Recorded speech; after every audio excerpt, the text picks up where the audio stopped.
Hello viewers, power point একটি অত্যন্ত গুরুত্বপূর্ণ বিষয়। কারণ আমরা যখন কোনো বিষয়ে কোনো প্রেজেন্টেশন করতে চাই সেক্ষেত্রে পাওয়ার পয়েন্ট অবধারিত। সেক্ষেত্রে প্রথম যে বিষয়টি থাকে সেটি হলো প্রেজেন্টেশনের ওয়েলকাম পেজ। তো দেখতে পাচ্ছেন এখানে সুন্দর একটি ওয়েলকাম পেজ ক্রিয়েট করেছি। দেখতে পাচ্ছেন যে একটি রেক্ট্যাঙ্গেলের মধ্যেও রেক্ট্যাঙ্গেলগুলো আলাদা আলাদা ছোট ছোট এর মধ্যে ছবি ক্রিয়েট করেছি। সেটি একটি অত্যন্ত সুন্দর লাগছে দেখতে। তো দেখা যাক কীভাবে আমরা সেটি ক্রিয়েট করতে পারি। আমরা নিচে সার্চ বারে গিয়ে লিখব পাওয়ার পয়েন্ট, দেন আমরা পাওয়ার পয়েন্টে ওপেন করব। এখান থেকে আপনার যে থিম পছন্দ হয় সেরকম একটি থিম নিয়ে নেবেন। এখানে দেখতে পাচ্ছেন অনেকগুলো থিম আছে। তো আমরা এই স্লাইডটি পছন্দ করেছি, আমরা এটার উপরে কাজ করব। প্রথমে আমরা যেটি করব, এখানে চারটা আছে। এখানে যেটা পছন্দ হয় পছন্দ অনুসারে আপনি একটি স্লাইড নিয়ে নেবেন। স্লাইড নেওয়া হওয়ার পরে এখানে আপনি দেখতে পাচ্ছেন যে একটি বক্স আছে, বক্সের মধ্যে আমরা লিখব ওয়েলকাম, এবং এটা আপনাকে একটি পরিমিত একটি সাইজ দিতে হবে। এজন্য আমরা এখানে আমরা যে ফন্ট আছে, বিভিন্ন ধরনের ফন্ট আছে, ফন্টগুলো আমরা চেঞ্জ করে দেখব যে কোন ফন্টটি সবচেয়ে বেশি ভালো লাগে। এখানে আপনি আপনার ফন্ট পছন্দ অনুসারে একটি ফন্ট নিতে পারেন।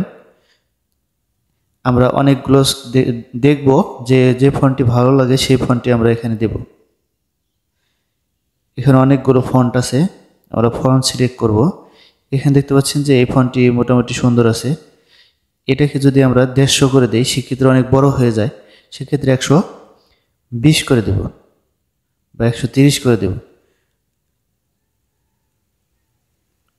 দেখতে পাচ্ছেন সুন্দর একটি লুকিং এসেছে।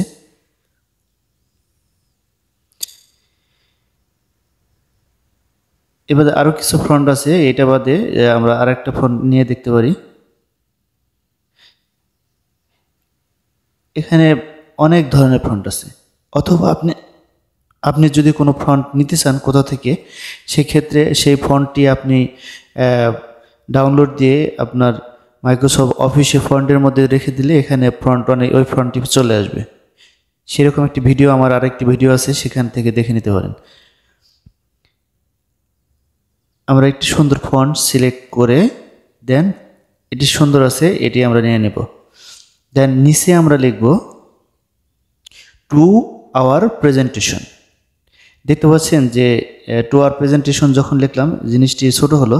তো এটা যদি আমরা একটি গ্যাপ দিয়ে দিই, এটি একটি সুন্দর লুকিং আসে। সেক্ষেত্রে আমাদের এখানে যেতে হবে। এখানে দেখতে পাচ্ছেন এভি, এই ডান পয়েন্টে ক্লিক করলে নিচের দিকে এখানে লাস্টে যে আছে মোর, এখানে আসবেন। এখানে এসে আপনার পরিমিত একটি ফন্ট দিয়ে দিবেন। এখানে মোটামুটি 20-22-এর মধ্যে দিলেই হয়ে যায়। তো আমরা এখানে যদি 20-22 দিয়ে দিই, 18 দিয়ে একটু হচ্ছে, আর একটু ওয়াইড চাচ্ছি, সেক্ষেত্রে এখানে আমরা 22 বা 25 দিব। দেখতে পাচ্ছেন যে এখন কিন্তু লুকিংটা চেঞ্জ হয়ে গেছে, অনেক সুন্দর লাগছে। তো এক্ষেত্রে এইভাবে আপনারা একটি ওয়েলকাম পেজ বা ওয়েলকাম স্লাইড তৈরি করতে পারেন, যে স্লাইডের গুরুত্ব অত্যাধিক।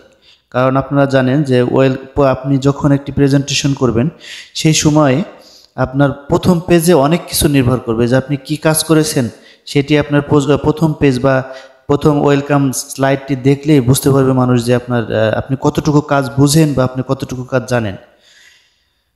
সেক্ষেত্রে এটি অত্যন্ত গুরুত্বপূর্ণ। এখন আমরা মেন যে কাজটি সেটি হলো, আমরা যে রেক্ট্যাঙ্গেল নেব, রেক্ট্যাঙ্গেলকে একটি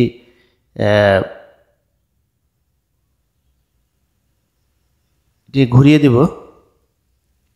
ঘুরিয়ে দিয়ে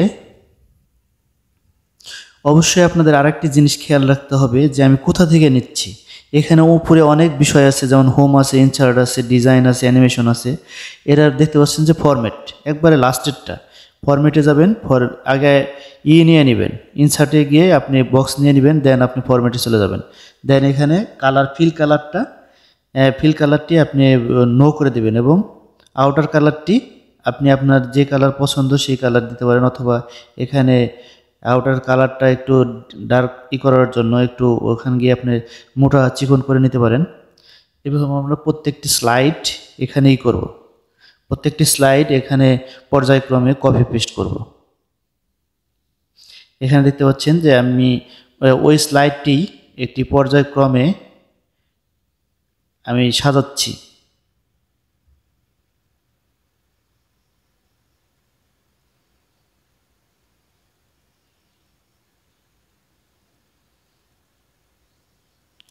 দেখতে পাচ্ছেন যে স্লাইডগুলো এখন কিন্তু দেখতে অনেক সুন্দর লাগছে। তো এই বিষয়টি আপনি এভাবে করে নিতে পারেন। এখন যেটি করবেন সেটি হলো এরপরে উপরেরগুলো সাজাবো।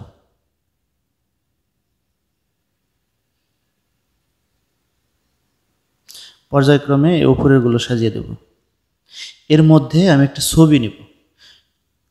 এই অংশগুলো কিন্তু প্রত্যেকটি আলাদা আলাদা, বাট আমি যখন যেটি ছবি দেব এই সবগুলো মিলেই একটা ছবির অংশ হয়ে যাবে, কাটা কাটা কাটা। তো এটি একটি অত্যন্ত সুন্দর।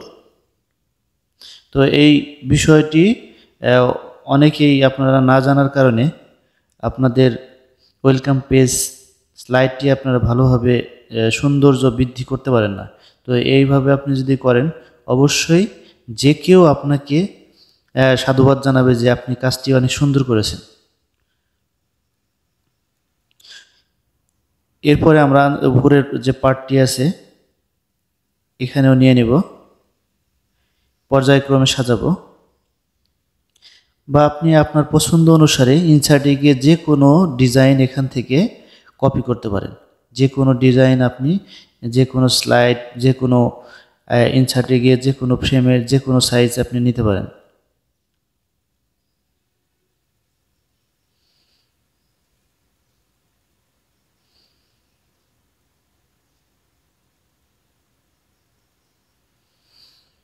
এখন যেহেতু উপরে যেটা দেব সেটি যেহেতু জায়গা ছোট, সেক্ষেত্রে আমরা এটি ছোট করে ফেলতে পারি। আমরা যদি এটি ছোট করি সেক্ষেত্রে উপরে সিলেক্ট করার পরে নিচের দিকে টান দিলে এটি ছোট হয়ে যাবে। দেখতে পাচ্ছেন যে ছোট হয়ে গিয়েছে। আমরা যেহেতু এটি কপি করব, কন্ট্রোল সি কন্ট্রোল ভি, এটা কন্ট্রোল সি দেওয়ার পরে কন্ট্রোল ভি দিলে ডাবল হয়ে যাবে, মানে কপি পেস্ট। আবার যদি আমরা কন্ট্রোল ভি দেই সেক্ষেত্রে কন্ট্রোল সি কন্ট্রোল ভি এখানে নিয়ে নিতে পারি।